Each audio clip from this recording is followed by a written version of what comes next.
Namun, Bailey Hongfeng tidak menyangka akan ada begitu banyak orang yang mampu di jalur percobaan. Selain murid Cloud Hall, ada juga beberapa murid kuat dari sekte lain. Tidak lemah bukan berarti kuat, jadi Bailey Hongfeng tidak terlalu memperhatikan mereka. Mampu mendapatkan evaluasi, tidak lemah, darinya sudah cukup baik.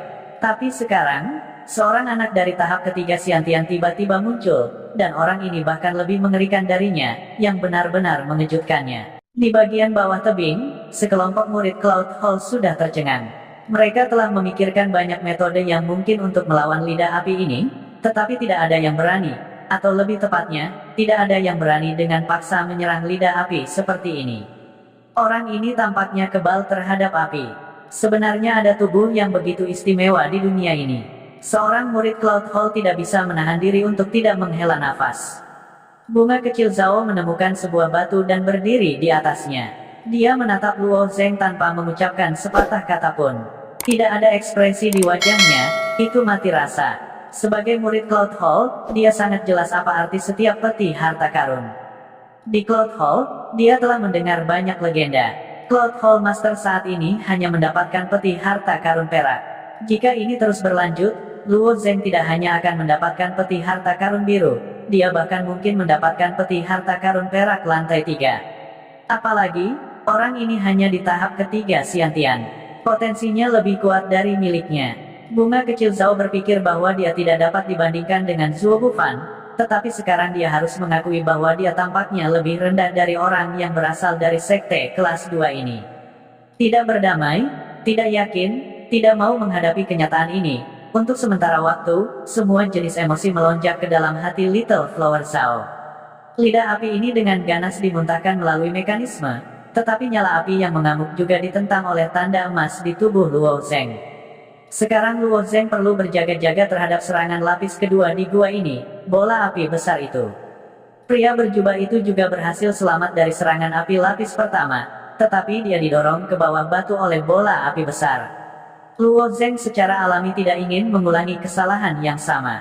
Saat Luo Zeng bergerak maju, lidah api akhirnya perlahan padam. Selanjutnya, Luo Zeng akan menghadapi serangan lapis kedua. Luo Zeng tidak belajar dari tindakan pria berjubah itu, mencoba dengan cepat mendekati dan membuka peti harta karun biru untuk menghentikan mekanisme di dalam gua.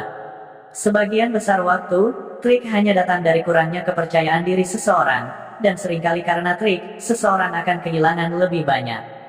Jika pria berjubah itu meledak dengan kepercayaan diri yang kuat dalam menghadapi serangan lapis kedua, dengan kekuatannya sendiri melawan bola api ini, bukan tidak mungkin dia akan berhasil.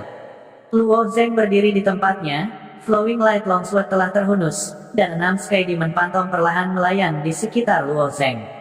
Meskipun Sky Demon Phantom bukanlah metode serangan terkuat Luo Zeng, mereka sangat banyak digunakan dan sangat berguna.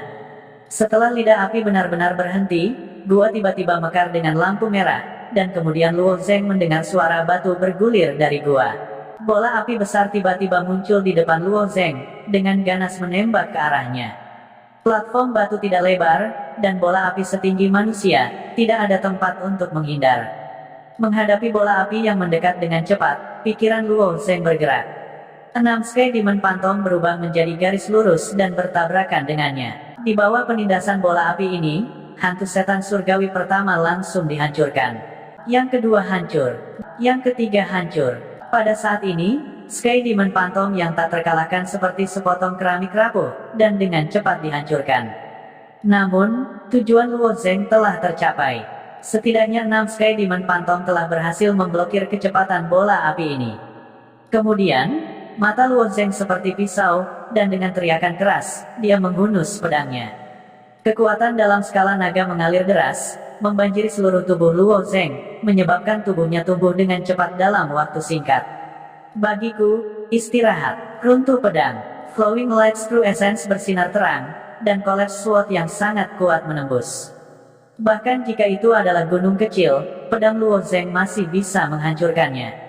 Meskipun batu di tengah bola api ini sebanding dengan besi meteorik, dan pada saat yang sama mengandung sejumlah besar energi kinetik saat mereka berguling ke arah Luo Zeng, mereka masih tiba-tiba dihentikan oleh pedang Luo Zeng.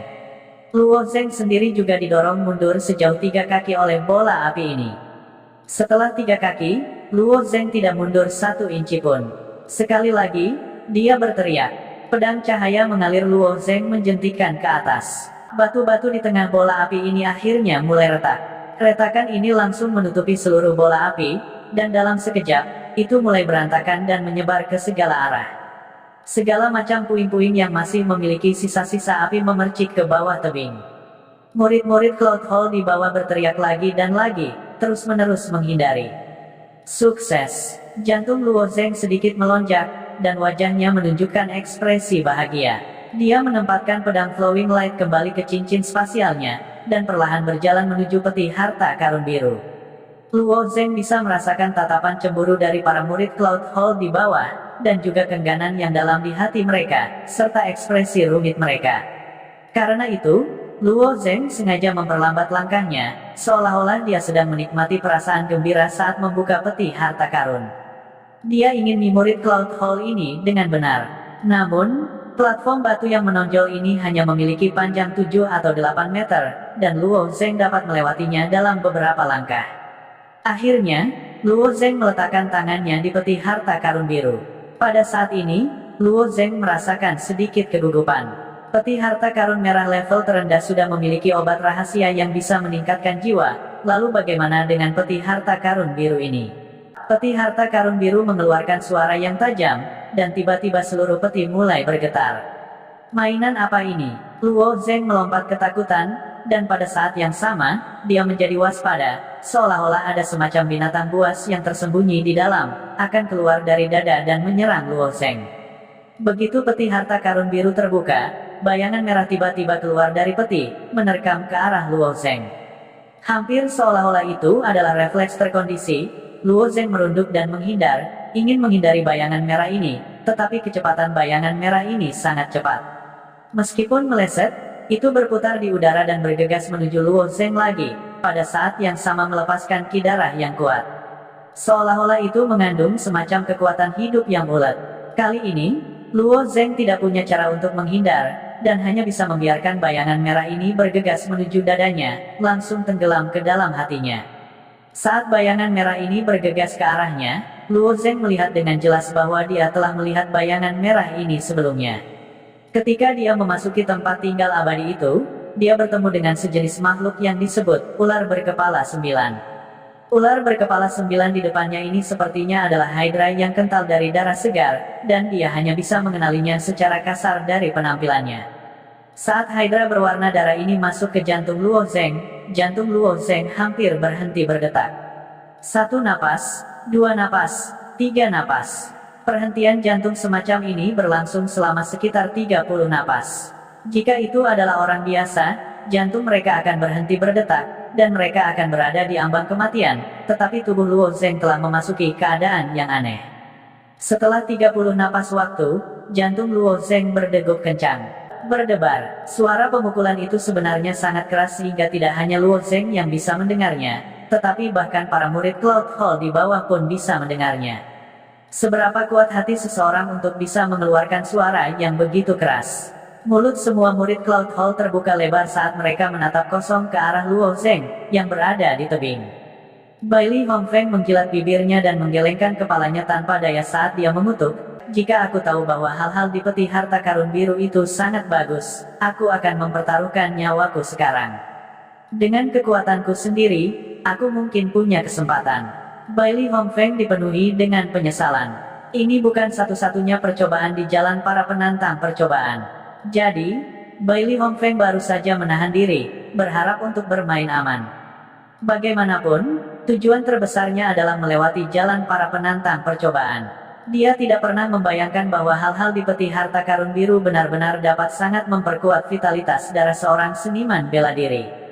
Dia telah dengan jelas melihat bahwa setelah naga berkepala 9 memasuki hati Luo Zeng, itu telah memberikan hati yang kuat kepada Luo Zeng. Di bawah pintu melengkung, Fei Han menggelengkan kepalanya. Jiwa darah naga berkepala 9. Ini adalah jiwa darah naga berkepala 9 dewasa. Semuanya, apakah kamu ingat sesuatu? Penatua Jiu Jie pernah dikejar oleh musuhnya dan jatuh ke dalam krisis. Tangannya dipotong, tetapi dia menggunakan kakinya untuk berlari sejauh ribuan mil. Setelah 3 hari 3 malam, tangannya tumbuh kembali sepenuhnya, tangan yang tumbuh kembali tidak sekuat sebelumnya. Penatua Jiu Jie mengandalkan kemampuan ini untuk menangkap musuhnya yang lengah dan membunuh mereka. Si Jingtian tidak terlalu memikirkannya saat dia menceritakan masa lalu. Saat itu, si Jingtian memiliki hubungan terbaik dengan Penatua Jiu Jie, jadi dia mengingat kejadian ini dengan paling jelas. Kita semua tahu bahwa vitalitas darah Penatua Jiu Jie sangat kuat, tetapi kita tidak tahu bahwa sumber vitalitas darahnya adalah peti harta karun biru ini. Setelah jiwa darah naga berkepala 9 memasuki tubuh, itu bisa sangat memperkuat vitalitas darah seniman bela diri. Luo Zheng benar-benar beruntung. Pemimpin sekte Xiangyun menghela nafas. Dia merasa bahwa itu sangat disayangkan. Andai saja Bailey Hongfeng mendapatkan jiwa darah ini. Fei Han terkekeh, mari kita tunggu dan lihat. Kurasa anak ini tidak akan puas bahkan setelah mendapatkan item di peti harta karun biru. Target berikutnya adalah peti harta karun perak. Master istana-istana awan hanya mengambil 1 perak, peti harta karun saat itu. Aku ingin tahu apakah Luo Zheng dapat mengambilnya.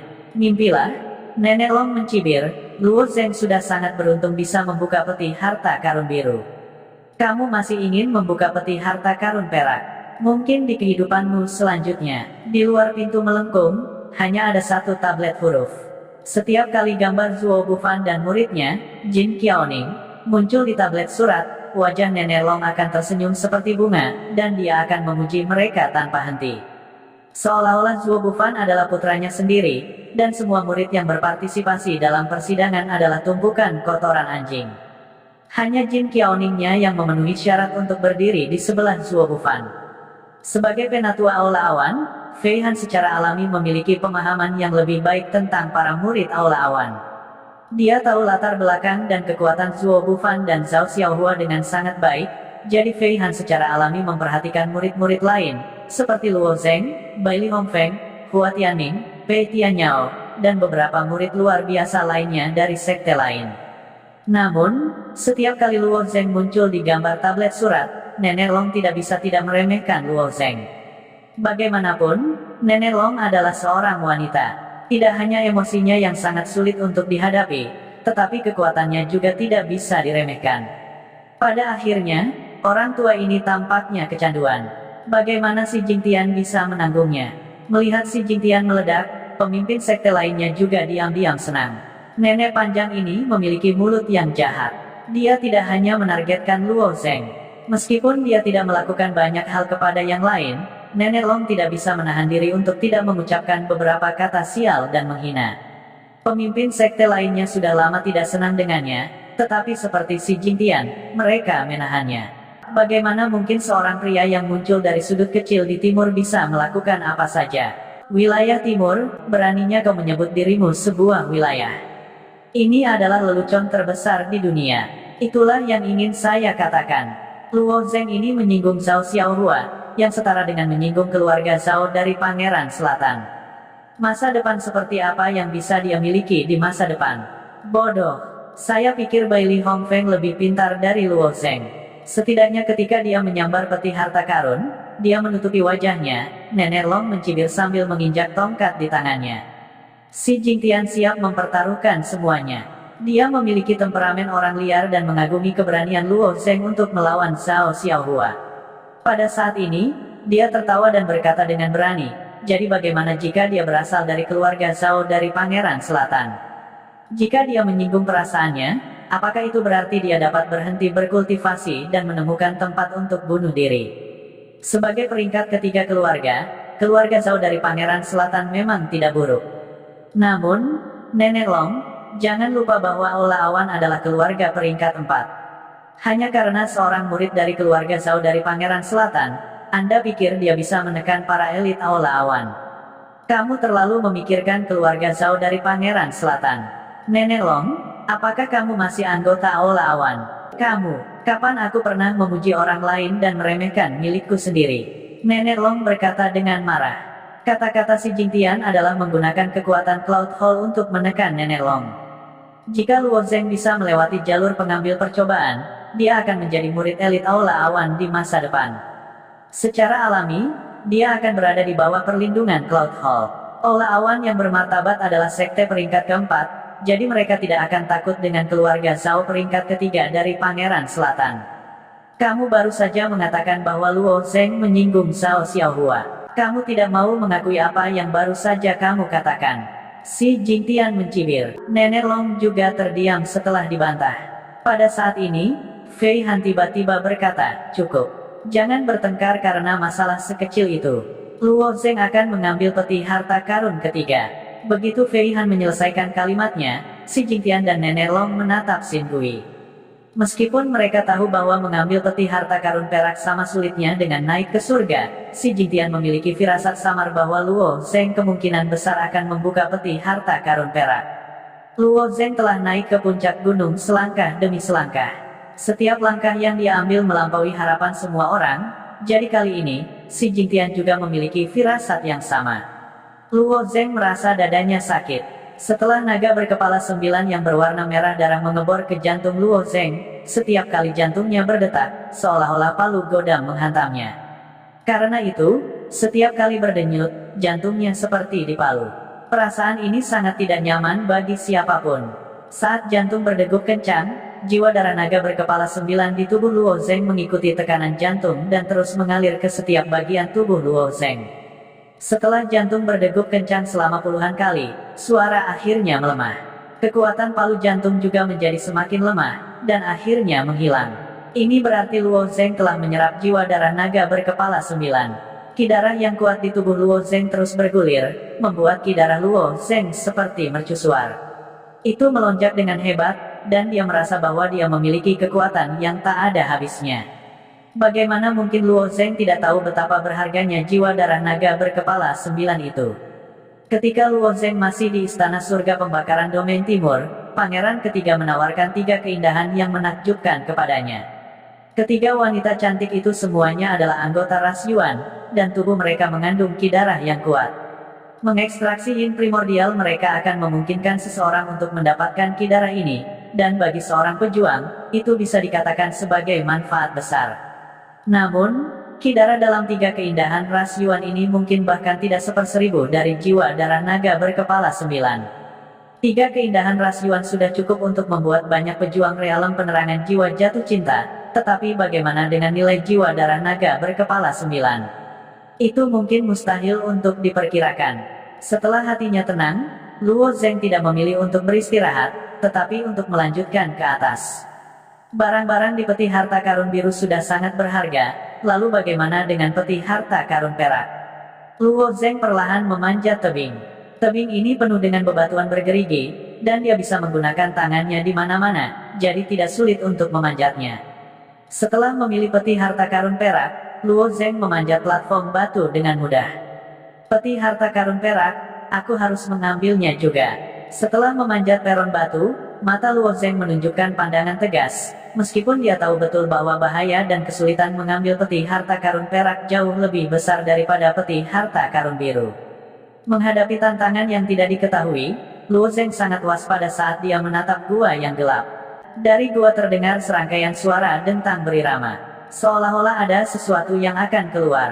Luo Zheng bukan satu-satunya yang gugup. Semua orang ingin melihat cobaan seperti apa yang harus mereka lalui untuk mendapatkan peti harta karun perak di lantai 3. Zhao Xiaohua membuka matanya lebar-lebar dan tidak bergerak, menatap platform tinggi tempat Luo Zheng berdiri. Dengan kekuatan Zhao Xiaohua, targetnya adalah peti harta karun perak di lantai 3. Master Aula Awan pernah mendapatkan peti harta karun perak di lantai 3. Meskipun Cloud Hall Master sangat kuat dan bisa duduk di posisi Hall Master, itu jelas bukan karena peluang peti harta karun perak. Jika dia bisa mendapatkan peti harta karun perak, itu berarti bakatnya setara dengan Cloud Hall Master. Di masa depan, menjadi murid elit akan menjadi kehormatan besar dan sumber daya baginya. Dia memiliki bakat yang mirip dengan Cloud Hall Master, siapa yang berani mengabaikannya? Karena itu, Zhao Xiaohua harus fokus mengamati, tidak melepaskan detail apapun. Setelah memahami detail ini dan memikirkan cara untuk menghadapinya, peluangnya untuk mendapatkan peti harta karun perak akan meningkat setidaknya 30%. Dari sudut pandang ini, Luo Zheng memasuki dinding tebing sebenarnya bermanfaat bagi Zhao Xiaohua. Setidaknya Luo Zeng dapat menjelajahi bahaya dari setiap lantai, dan itu akan menjadi demonstrasi yang sangat kuat. Itu bermanfaat bagi Zhao Xiaohua, tetapi itu tidak berarti bahwa Zhao Xiaohua akan memaafkan Luo Zeng. Sebaliknya, Zhao Xiaohua membenci Luo Zeng sampai ke tulang, karena itu, Zhao Xiaohua berharap Luo Zeng dapat sepenuhnya menunjukkan kekuatannya, sehingga dia dapat melihat bahaya lantai 3 dengan jelas, tetapi dia juga tidak ingin Luo Zeng berhasil dan dapatkan harta perak. Ini adalah mentalitas yang sangat rumit. Dentang, suara itu semakin keras, dan segera, sesuatu yang aneh muncul di pintu masuk gua. Wayang, Luo Zeng merasa sulit untuk menggambarkan apa itu. Itu tampak seperti boneka yang terbuat dari banyak pilar. Sulit bagi Luo Zeng untuk membandingkannya, tetapi itu bisa bergerak sendiri. Dia tidak bisa merasakan tanda-tanda kehidupan darinya, jadi Luo Zeng hanya bisa menyebutnya boneka. Tapi tangan dan kaki boneka itu adalah pilar logam yang mengkilat. Tidak ada tangan atau kaki di ujung pilar, tetapi ada bilah tajam. Setiap bilah memancarkan cahaya dingin. Pisau ini jelas berkualitas tinggi. Tidak hanya ada bilah di tangan dan kaki, tetapi ada juga bilah di kepala, bahu, dan banyak tempat lainnya. Boneka semacam ini jelas dilahirkan untuk membunuh. Ini adalah boneka pembantaian. Ketika boneka itu berjalan keluar dari gua, ia dengan cepat bergegas menuju Luo Zeng. Kakinya juga 2 bilah tajam. Dengan setiap langkah yang diambil, itu akan dipaku jauh ke dalam platform batu. Saat mendekati Luo Zeng dengan cepat, tubuhnya yang kurus, yang hanya memiliki 1 pilar logam, tiba-tiba mulai berputar. Saat tubuhnya berputar, lengannya mulai berputar dengan kecepatan yang sangat tinggi seperti kincir angin, mencekik Luo Zeng. Bagaimana saya menangani hal ini? Boneka bukanlah manusia, jadi mereka tidak memiliki kelemahan mutlak. Menurut spekulasi Luo Zeng, boneka ini seharusnya memiliki inti yang memberinya energi. Yang perlu dia lakukan hanyalah menghancurkan inti itu. Masalahnya adalah Luo Zeng tidak punya banyak waktu untuk mengamati. Dia berdiri di tepi platform batu. Jika dia tidak bisa memblokir gelombang serangan pertama boneka itu, dia akan jatuh dan tersingkir. Mata Luo Zeng berkilat, dan pinggangnya tiba-tiba menyerang. Dia seperti harimau yang merangkak di tanah, siap menyerang musuh. Dalam beberapa gerakan, postur mengumpulkan kekuatan untuk menyerang ini disebut posisi menaklukkan harimau. Ketika boneka itu bergegas, kaki Luo Zeng juga mengerahkan kekuatan, dan seluruh tubuhnya seperti harimau yang menerkam. Pada saat yang sama, Flowing Light Longsword juga menebas secara horizontal. Flowing Light Longsword menari-nari di udara, menciptakan bayangan pedang perak cerah, dan menebas dengan kuat di pinggang boneka itu. Yang mengejutkan Luo Zeng, boneka ini terbuat dari logam yang tidak dikenal. Bahkan Flowing Light Longsword milik Luo Zeng tidak bisa memotongnya. Terlebih lagi, serangan balik dari Flowing Light Longsword membuat tangannya mati rasa. Sangat keras, bahkan senjata abadi tidak dapat memotongnya. Pedang Luo Zeng tidak berhasil, sehingga boneka itu menyerang Luo Zeng. Tubuh boneka itu sedikit miring, dan bilah yang berputar dengan kecepatan tinggi berputar ke arah Luo Zeng. Kecepatan rotasi kedua bilah telah melampaui batas mata telanjang. Hanya lingkaran bayangan yang bisa dilihat. Karena kecepatan putarannya terlalu cepat, itu tampak seperti piring perak, memantulkan semua cahaya. Di hadapan bilah yang berputar seperti piring perak, Luo Zeng dengan cepat mundur dan bahkan berguling di tanah untuk menghindarinya. Namun, yang tidak diharapkan Luo Zeng adalah boneka itu akan langsung memotong piring perak ke tanah. Itu sebenarnya ingin memotong platform batu sehingga Luo Zeng akan jatuh. Boneka ini terlalu pintar, sangat pintar sehingga agak tidak normal. Secara umum, boneka yang dibuat oleh manusia hanya bisa menjalankan perintah sederhana. Ketika berurusan dengan hal-hal yang sedikit lebih rumit, mereka akan menjadi sedikit bodoh. Namun, setelah boneka ini memaksa Luo Zeng untuk mundur, ia tahu cara memotong platform batu dan membiarkan Luo Zeng jatuh. Jelas, sepertinya bisa berpikir. Tidak ada waktu untuk terlalu memikirkan masalah itu. Luo Zeng secara alami tidak ingin jatuh. Begitu dia jatuh, menghadapi pengepungan para murid Cloud Hall adalah masalah kecil. Namun, Luo Zeng harus mengambil peti harta karun perak ini. Apalagi, masih ada peti harta karun emas di atas yang ini. Mungkin Luo Zeng ingin mencelupkan jarinya ke dalamnya. Adapun peti harta karun hitam di bagian paling atas, Luo Zeng tidak memiliki kepercayaan di dalamnya. Namun, jika ada kesempatan, dia tidak akan menyerah. Ini bukan karena Luo Zheng ambisius. Mentalitasnya selalu baik. Jika ada kesempatan, dia akan memberikan segalanya. Pada akhirnya, jika dia tidak bisa mendapatkannya, maka itu berarti kekuatannya tidak cukup, dan keberuntungannya tidak cukup. Pada saat itu, Luo Zheng akan memilih untuk menerima nasibnya. Sama seperti rumah abadi yang tersembunyi di domain timur, itu jelas merupakan peluang besar. Namun, pada akhirnya, Luo Zheng hanyalah master sementara dari Immortals Mansion. Jika dia bisa menjadi master sejati dari Immortals Mansion, maka dia akan mendapat banyak manfaat. Namun, dia tidak mencoba menjadi master sejati dari Immortals Mansion karena dia ingin Luo Zheng mengenali kekuatannya sendiri.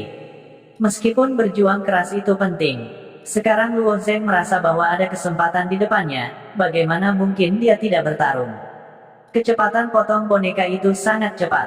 Suara weng-weng yang menusuk telinga bisa terdengar. Gumpalan serpihan batu terbang kemana-mana. Di bawah semua ini, platform batu yang menonjol di tebing telah terbelah dua. Jika terus memotong ke bawah, bahkan jika itu tidak terbuka, platform batu masih akan pecah karena beratnya sendiri.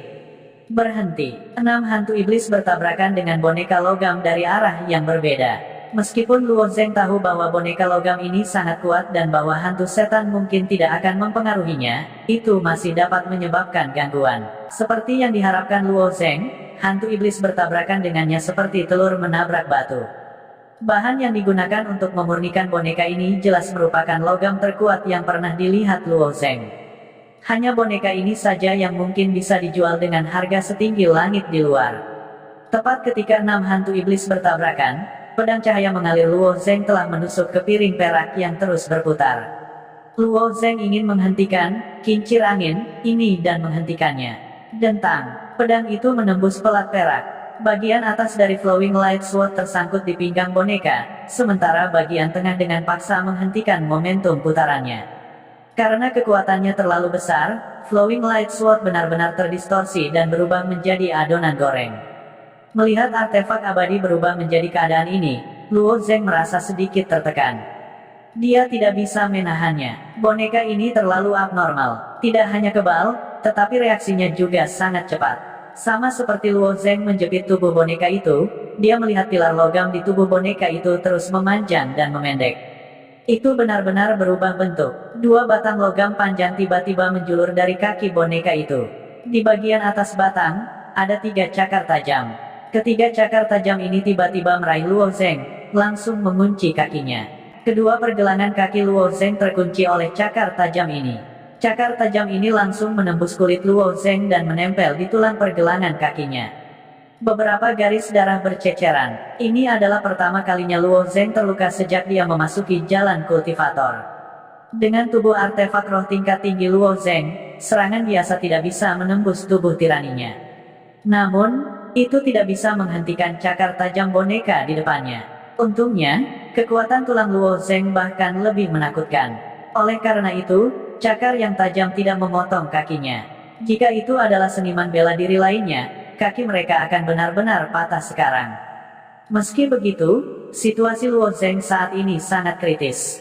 Setelah kakinya terkunci, Luo Zheng kehilangan kemampuan untuk bergerak. Tepat saat Luo Zheng hendak menggunakan tinjunya untuk melawan, 2 tiang logam lagi menjulur dari bahu boneka itu.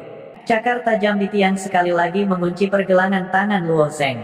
Darah menyembur keluar dari lengan Luo Zheng, menodai lengan bajunya menjadi merah. Kali ini, kedua tangan Luo Zheng terkunci di tempatnya. Dengan tangan dan kakinya terkunci, Luo Zheng seperti ikan di talenan.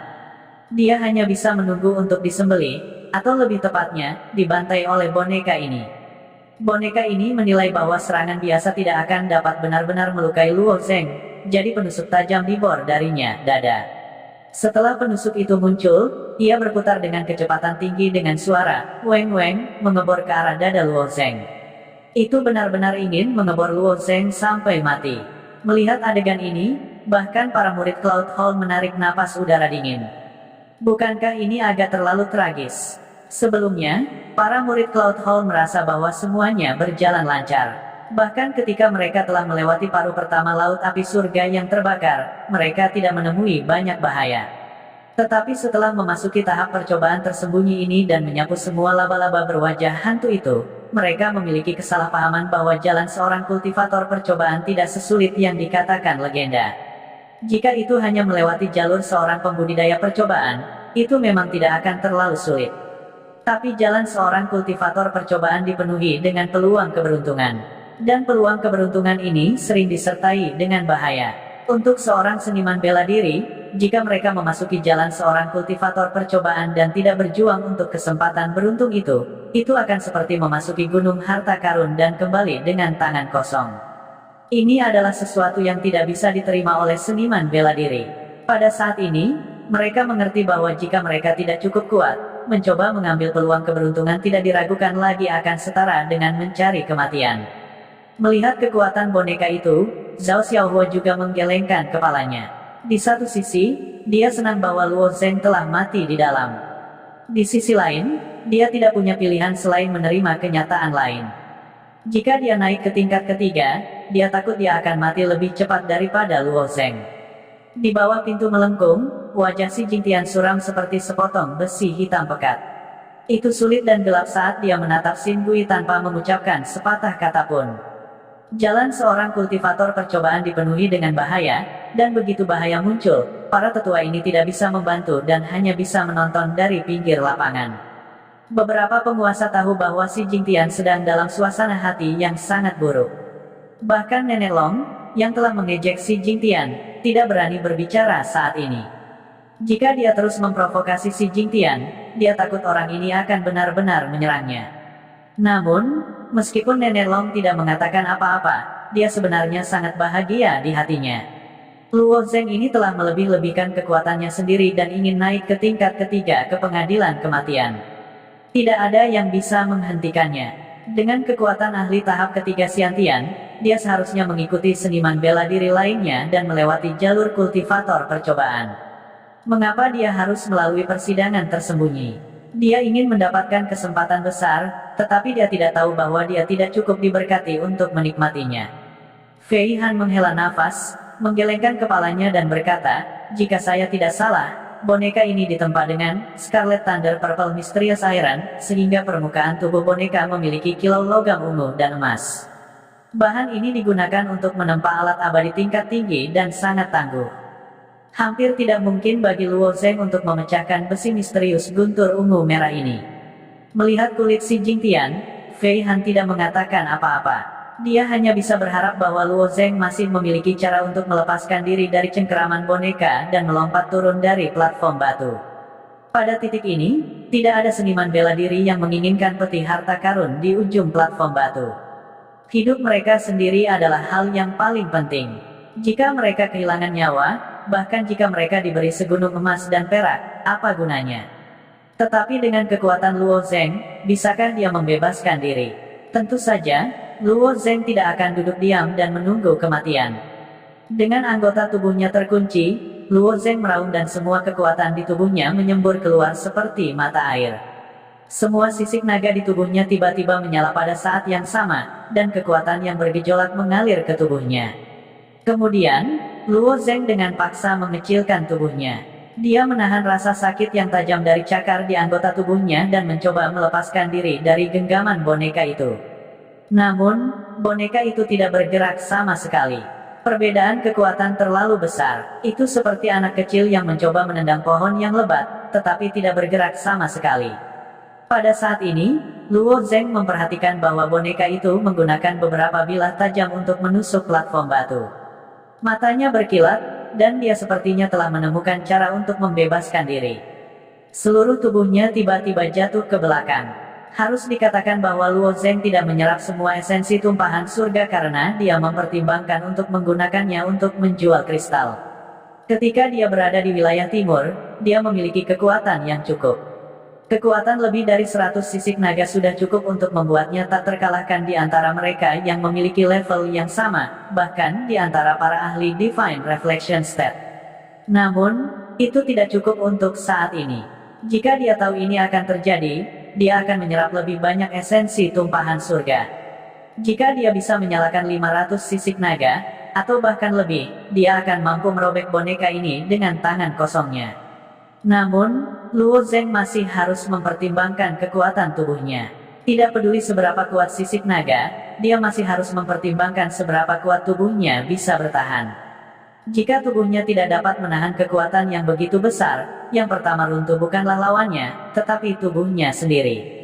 Meskipun tubuh senjata spiritualnya sangat kuat, jika terlalu banyak kekuatan diterapkan ke tubuhnya, itu mungkin juga runtuh. Memang, Luo Zeng tidak bisa melepaskan diri dari cakar boneka itu. Namun, dia memperhatikan detail. Boneka ini sepertinya mengandalkan dua bilah tajam di kakinya untuk menstabilkan dirinya sendiri. Dengan kata lain, tubuh bagian bawah boneka itu tidak stabil. Menghadapi penusuk yang semakin dekat ke hatinya, Luo Zeng menggunakan seluruh kekuatannya untuk berjuang mundur. Seluruh boneka benar-benar mulai bergoyang. Mengikuti sudut goyangan boneka, Luo Zeng mencondongkan tubuh ke depan lagi. Boneka itu tidak punya pilihan selain mencabut bilah tajam di kakinya dari platform batu. Itu perlu untuk menyeimbangkan tubuhnya. Boneka itu meraih Luo Zeng dan mundur beberapa langkah. Setiap langkah yang diambilnya membuatnya bergoyang. Bilah tajam di kakinya menembus satu demi satu lubang ke platform batu. Pada saat ini, boneka itu juga bergoyang ke kiri dan ke kanan. Itu mengalami kesulitan menstabilkan tubuhnya. Perjuangan terus-menerus Luo Zeng hanya meningkatkan tingkat goyangan boneka. Saat boneka itu terus mundur, Luo Zeng semakin dekat ke peti harta karun biru. Dia hanya perlu menyentuh peti harta karun biru dan dia akan melewati putaran ini. Sepertinya dia semakin dekat dan dekat dengan tujuannya. Namun, saat boneka itu tidak bisa lagi menstabilkan dirinya sendiri dan terus mundur, sebuah kail panjang tiba-tiba menjulur dari tubuh bagian bawahnya dan melesat ke platform batu. Ada dua duri di ujung kail panjang, dan setelah dipaku ke platform batu, itu benar-benar berhasil mengamankan boneka di tempatnya. Luo Zeng tidak bisa menahan kutukan. Ketika seseorang tidak cukup kuat, mereka hanya bisa menggunakan trik. Tidak mudah bagi Luo Zeng untuk membuat trik, tetapi boneka itu dihancurkan begitu saja. Boneka ini mungkin tidak terlalu pintar. Mungkinkah boneka ini memiliki kecerdasannya sendiri? Atau mungkinkah ada jiwa seseorang yang tersimpan di dalamnya? Luo Zeng masih ingat pelayan bernama Ah Fu di Immortal Mansion. Dia adalah boneka, tetapi ada jiwa orang yang hidup di dalam boneka itu. Tidak hanya itu, Ah Fu juga mengatakan bahwa dia telah menciptakan 3 boneka dan menanamkan jiwa seseorang ke dalamnya. Karena teknik ini ada di Immortal Mansion, mungkin juga ada di jalur Trial Takers. Namun, itu tidak berguna bahkan jika dia mengetahuinya. Setelah boneka itu menstabilkan tubuhnya, penusuk itu mulai mengeluarkan suara mendengung lagi, mengebor ke arah dada Luo Zeng. Aku masih tidak bisa mengelak. Alis Luo Zeng berkerut erat. Semakin dia berada dalam situasi hidup dan mati, semakin dia tidak bisa panik. Terkadang, titik balik akan muncul dalam sekejap. Luo Zeng menghela nafas, mencoba yang terbaik untuk tetap tenang. Panik hanya akan membuatnya mati lebih cepat. Baru saja, Luo Zeng menggunakan tubuh bagian bawah boneka yang tidak stabil untuk mendorongnya beberapa langkah, memberi semua orang secercah harapan. Namun, boneka ini dengan kuat tetap di tempatnya. Hampir semua orang merasa bahwa Luo Zeng pasti sudah mati. Besi meteorik ungu guntur merah dengan kuat mengunci Luo Zeng di tempatnya. Tidak ada kemungkinan dia membebaskan diri. Mereka benar-benar tidak tahu bagaimana Luo Zeng bisa melarikan diri dari boneka ini. Namun, pada saat ini, Luo Zeng melihat garis hitam tidak jauh dari tangan kanannya. Garis-garis hitam ini bisa dilihat di mana-mana di ruang yang rusak dari jalur pengambil percobaan. Ini karena jalur pengambil percobaan sudah rusak, dan ruangnya tidak sestabil alam semesta tanpa batas. Oleh karena itu, ada banyak kekurangan. Jika beberapa ribu tahun lagi berlalu, cacat spasial ini perlahan-lahan akan berkembang menjadi retakan spasial. Pada saat itu, seluruh jalur pengambil percobaan akan berantakan. Luo Zeng tidak tahu bahwa garis ini sebenarnya adalah titik lemah di luar angkasa, yang juga merupakan cacat di luar angkasa. Namun, dia tahu bahwa dia dapat menggunakan garis ini untuk mencapai efek teleportasi. Dia telah melihat melalui sepotong hukum luar angkasa. Ketika dia pertama kali melangkah ke jalan pengambil percobaan, dia telah mencoba untuk bergerak di sepanjang garis ini. Dia tahu bahwa dia tidak bergerak, tetapi menggunakan garis-garis ini untuk mencapai efek teleportasi. Menggunakan hukum luar angkasa untuk berteleportasi mengacu pada menghilang dari satu lokasi dan langsung muncul di lokasi lain. Ketika Luo Zeng menggunakan garis-garis ini untuk bergerak, dia benar-benar berteleportasi melalui luar angkasa. Ini karena dia bisa berteleportasi dari depan barisan ke belakang dalam waktu yang hampir singkat. Metode gerakan ajaib ini menyenangkan Luo Zeng. Sayangnya, Luo Zeng merasa itu tidak praktis, karena jika dia ingin bergerak, dia harus mengandalkan garis hitam ini. Tapi panjang garis hitam itu terlalu pendek. Yang terpanjang hanya beberapa puluh kaki panjangnya, dan yang terpendek hanya beberapa inci panjangnya. Garis di depannya hanya sepanjang 1 kaki, tetapi itu cukup baginya untuk melarikan diri dari tangan boneka itu. Meskipun pergelangan tangan dan pergelangan kaki Luo Zeng dicengkeram kuat oleh 4 cakar tajam, dia masih memiliki jangkauan gerakan tertentu. Pada saat ini, Luo Zeng tidak punya banyak waktu untuk berpikir, karena penusuk itu berjarak kurang dari setengah kaki dari jantungnya. Jika penusuk menembus jantungnya dan menghancurkannya, tidak peduli seberapa kuat tubuh Luo Zeng, dia akan tetap mati. Luo Zeng sekali lagi mengumpulkan semua kekuatan di tubuhnya dan tiba-tiba mengulurkan tangan kanannya. Namun, masih ada sedikit jarak antara dia dan garis hitam. 2 inci lagi, hanya 1 napas lagi. Pada saat ini, penusuk telah mencapai dada Luo Zeng. Ujung penusuknya bahkan menembus kulit dada Luo Zeng. Tubuh Luo Zeng sudah bisa merasakan penusuk terus berputar dan mengebor ke dalam tubuhnya. Tangkap! Luo Zeng mengertakkan gigi dan mengulurkan jari ke arah garis hitam. Saat Luo Zeng menyentuh garis hitam, sosok Luo Zeng terbentang di sepanjang garis hitam dan anehnya terlepas dari pengekangan boneka itu. 4 cakar tajam yang digunakan boneka itu untuk menangkap Luo Zeng sekarang kosong. Seolah-olah Luo Zeng telah menghilang ke udara tipis. Faktanya, Luo Zeng mengandalkan jejak pemahamannya tentang hukum tata ruang untuk berteleportasi. Meskipun jangkauan teleportasinya sangat kecil, hanya 2 kaki, dia sudah melepaskan diri dari pengekangan boneka itu. Boneka itu jelas tercengang. Itu benar-benar berdiri di sana dengan kosong, lupa menyerang Luo Zeng. Luo Zeng memanfaatkan kesempatan ini untuk bergegas menuju peti harta karun perak. Saat tangan Luo Zeng menyentuh peti harta karun biru, kilau logam yang berkedip-kedip di permukaan boneka perlahan meredup. Boneka itu menarik kembali kait panjang yang menahan tubuhnya di tempatnya dan perlahan kembali ke guanya sendiri. Ketika melewati Luo Zeng, boneka itu sepertinya berbalik dan melihat Luo Zeng. Luo Zeng meletakkan tangannya di peti harta karun perak dan tersenyum pada boneka itu. Pada saat yang sama, dia bertanya, "Kamu ada di dalam boneka ini?" "Apakah saya benar?" Boneka itu berhenti di jalurnya dan berdiri diam di tempat. "Aku tahu kamu ada di dalam boneka ini. Jika kamu punya cara untuk melepaskan dirimu, aku bisa membantumu, jika kamu bisa memberitahuku," kata Luo Zeng lagi. Setelah beberapa saat, boneka itu melangkah maju dan kembali ke gua. Jiwa mereka telah disempurnakan menjadi boneka. Sepertinya mereka memiliki tubuh yang tak terkalahkan dan abadi, tetapi hidup dalam boneka adalah hal yang sangat menakutkan. Pada saat ini, kematian bukanlah yang mereka takuti. Sebaliknya, hidup adalah hal yang lebih menakutkan. Ketika Luo Zeng memasuki tempat tinggal abadi, Fu sangat bersemangat untuk melihatnya. Pada saat yang sama, dia mengatakan kepadanya bahwa hidup sebagai boneka selama puluhan juta tahun adalah hal yang sangat menakutkan. Pada saat itu, Luo Zeng sudah sangat mengalami betapa menakutkannya itu. Agaknya, jiwa dalam wayang ini menghadapi masalah yang sama. Sayangnya, boneka ini sepertinya hanya memiliki kemampuan membunuh dan tidak bisa berkomunikasi dengannya. Jika ia memiliki jiwa, ia seharusnya dapat berkomunikasi dengannya melalui itu, tetapi mungkin juga jiwanya disegel sepenuhnya. Di pintu masuk jalur percobaan, di bawah pintu melengkung, si Jingtian tertawa riang. Penatua Fei Han juga menggelengkan kepalanya dan tertawa. "Saya tidak mengharapkan ini, saya benar-benar tidak mengharapkan ini. Selalu ada jalan keluar." Sejak awal, Luo Zeng dapat menemukan keberadaan garis-garis hitam ini.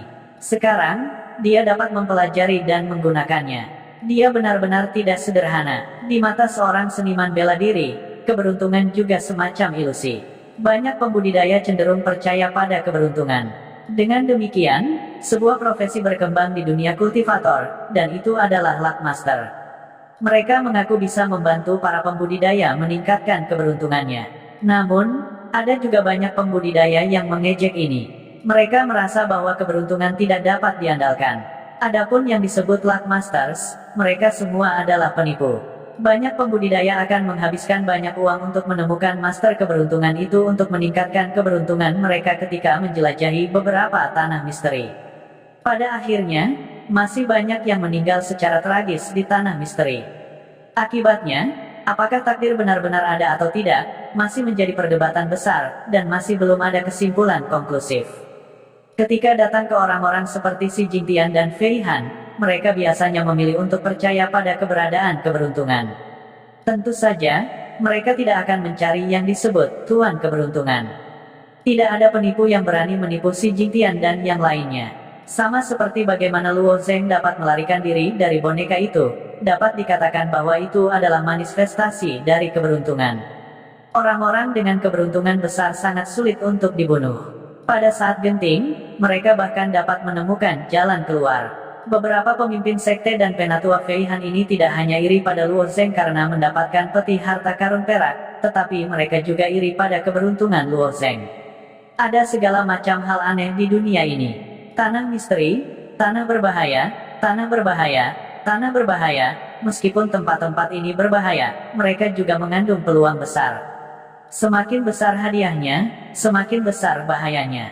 Itu semua tergantung pada apakah seseorang memiliki kehidupan untuk mengambilnya.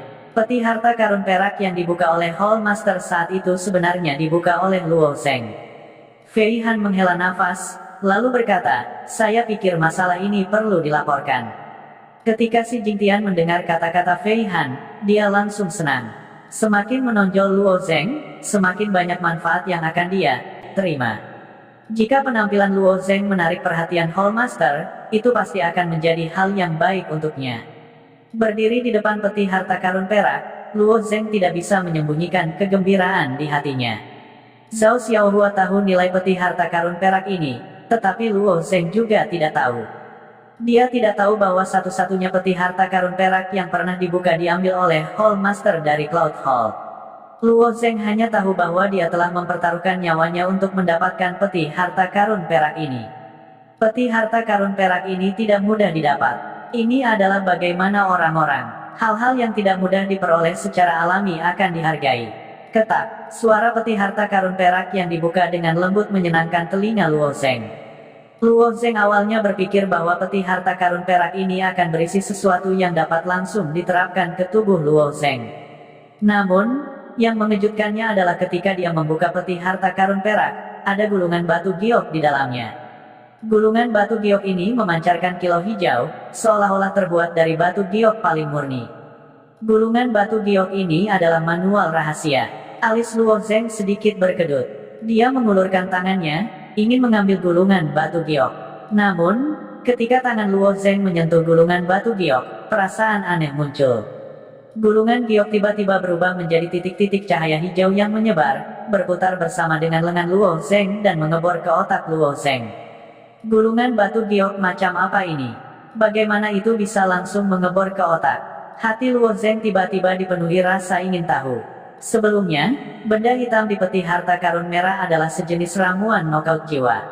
Tidak hanya itu mampu menggali ke dalam otak, tetapi jiwa darah Hydra di peti harta karun biru yang terkubur ke dalam hati juga bisa dijelaskan. Mereka awalnya termasuk dalam kategori energi. Namun, gulungan batu giok ini sebenarnya bisa berubah menjadi sinar lampu hijau dan mengebor ke otak Luo Zheng.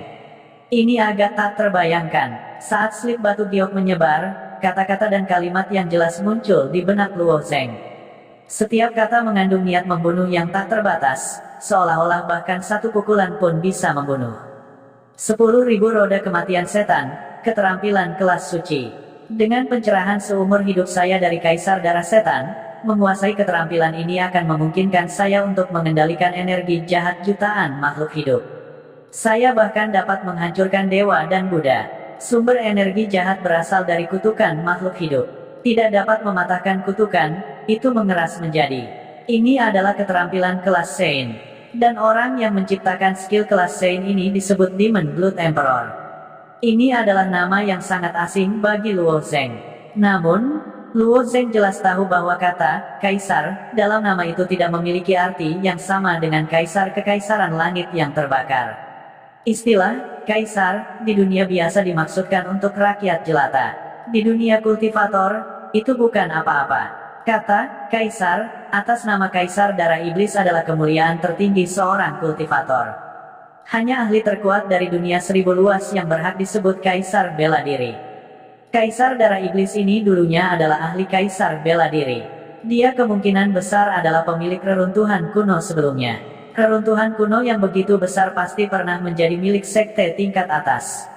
Namun, setelah puluhan juta tahun korosi, itu berangsur-angsur layu. Luo Zheng tidak tahu apakah kaisar iblis darah sudah mati atau masih hidup. Paling tidak, dia telah meninggalkan warisannya di gulungan batu giok ini dan meletakkannya di sini. Setelah menunggu bertahun-tahun, akhirnya Luo Zheng yang membuka peti harta karun perak ini. Namun, dia tidak tahu apakah peti harta karun perak lainnya berisi teknik budidaya yang sama. Memang ada 5 gulungan batu giok di masing-masing dari 5 peti harta karun perak. Selain itu, teknik budidaya yang dicatat di masing-masing dari 5 gulungan batu giok berbeda. Ini adalah 5 teknik kultivasi warisan kaisar darah iblis. Di antara mereka, 10.000 Demon Samsara Well adalah teknik kultivasi terkuat dari Demon Blood Emperor. Kembali ketika Cloud Hall Master telah memasuki Path of Refinement, dia telah mengambil teknik kultivasi yang disebut Blood Inferno Yimo Technique. Itu dianggap sebagai teknik kultivasi peringkat kedua dari Kaisar Darah Iblis dan sekarang telah menjadi salah satu kartu truf terkuat dari Cloud Hall Master. Gulungan batu giok hijau tua ini disebut Soul Jade Scroll. Kata-kata di atasnya semua diukir dengan jiwanya sendiri. Luo Zheng merasa seolah-olah gulungan batu giok ini telah berubah menjadi kata-kata di benaknya. Namun pada kenyataannya, gulungan giok jiwa ini sangat istimewa. Bahkan jika Luo Zheng memiliki pena dan kertas, dia tidak akan bisa menulis kata-kata di benaknya. Ini karena Soul Jade Scrolls memiliki batasan yang ditempatkan pada mereka. Jika Luo Zheng mencoba memaksakan dirinya untuk menulis, dia akan melupakan kata-katanya begitu dia mengambil pena. Dia akan gagal untuk mengungkapkan arti dari teknik kultivasi atau menulis metode kultivasi yang salah. Hanya jika Luo Zheng dapat benar-benar memahami teknik kultivasi yang terukir di Soul Jade Scrolls, dia akan dapat menyebarkannya kepada orang lain. Gulungan giok jiwa ini dapat mencegah orang lain mengorek teknik kultivasi Luo Zheng. Jadi, bahkan jika seseorang memperhatikan teknik kultivasi Luo Zheng, mereka akan 100 kali lebih kuat dari Luo Zheng. Bahkan jika mereka memaksa Luo Zheng untuk menulisnya, Luo Zheng tidak akan bisa melakukannya. Luo Zheng, yang memiliki metode kultivasi tingkat Sein, sangat menyadari kekuatan metode kultivasi tingkat Sein. Luo Zheng belum sepenuhnya memahami tinju dewa setan surgawi, tetapi dia tahu lebih baik daripada orang lain betapa menakutkannya esensi sejati setan surgawi itu. Itu bisa menelan esensi sejati orang lain untuk digunakan sendiri, dan hantu setan surgawi bisa dihancurkan dan direformasi. Hanya metode budidaya tingkat Sein yang akan memiliki efek abnormal seperti itu. Lebih penting lagi, Luo Zheng pernah memasuki Gunung Pedang Pembantaian. Di masa depan, dia akan berjalan di jalur pedang pembantaian Dao, dan aspek terpenting dari pedang pembantaian Dao adalah energi neraka. Sekarang Luo Zheng telah menyimpan beberapa porsi energi neraka di Gunung Pedang Pembantaian. Jika dia ingin menunjukkan kekuatan energi nerakanya, dia harus berlatih metode kultivasi yang berhubungan dengan energi neraka. Dengan demikian, kemunculan 10.000 Vian Karmic Well bisa dikatakan sangat membantu Luo Zheng. Luo Zheng tidak sabar untuk duduk dan berlatih 10.000 Vian Karmic Well, tetapi ini adalah jalan trial taker, jadi tentu saja tidak realistis untuk berlatih di sini. Pada saat ini, Luo Zheng tiba-tiba merasakan gatal aneh di anggota tubuhnya. Baru saat itulah dia menyadari bahwa luka di lengan dan kakinya sebenarnya perlahan sembuh. Kecepatan penyembuhan luka, Luo Zheng langsung terkejut. 4 cakar tajam boneka itu telah memotong daging di anggota tubuh Luo Zheng, meninggalkan luka berdarah. Dia tidak menyangka bahwa dalam waktu sesingkat itu, lukanya akan sembuh secara otomatis, dan darah di atasnya juga akan mulai menggumpal dan membentuk keropeng. Ini adalah kemampuan jiwa darah Hydra. Legenda mengatakan bahwa bahkan jika Hydra dipotong, itu masih bisa tumbuh kembali. Bakat mereka yang paling menakjubkan adalah kemampuan penyembuhan mereka. Darah kehidupan yang kuat memungkinkan kecepatan pemulihan Luo Zheng meningkat 10 kali lipat, jadi tubuhnya. Luo Zheng tidak peduli dengan luka ini. Setelah mendapatkan peti harta karun perak, Luo Zheng mengalihkan pandangannya ke peti harta karun emas. Tapi kali ini, Luo Zheng sangat berhati-hati. Dia ingin mengambil peti harta karun emas, dan dia juga ingin mengambil peti harta karun hitam. Setiap item di dalamnya bisa memberinya manfaat tanpa akhir. Masalahnya adalah untuk mengambil peti harta karun perak, dia hampir membayar harga hidupnya. Kesulitan peti harta karun emas dan hitam bisa dibayangkan. Haruskah dia mengambil peti harta karun itu atau tidak? Cerita bersambung. Terima kasih yang telah menonton. Jangan lupa like, comment, and subscribe, karena subscribe itu gratis.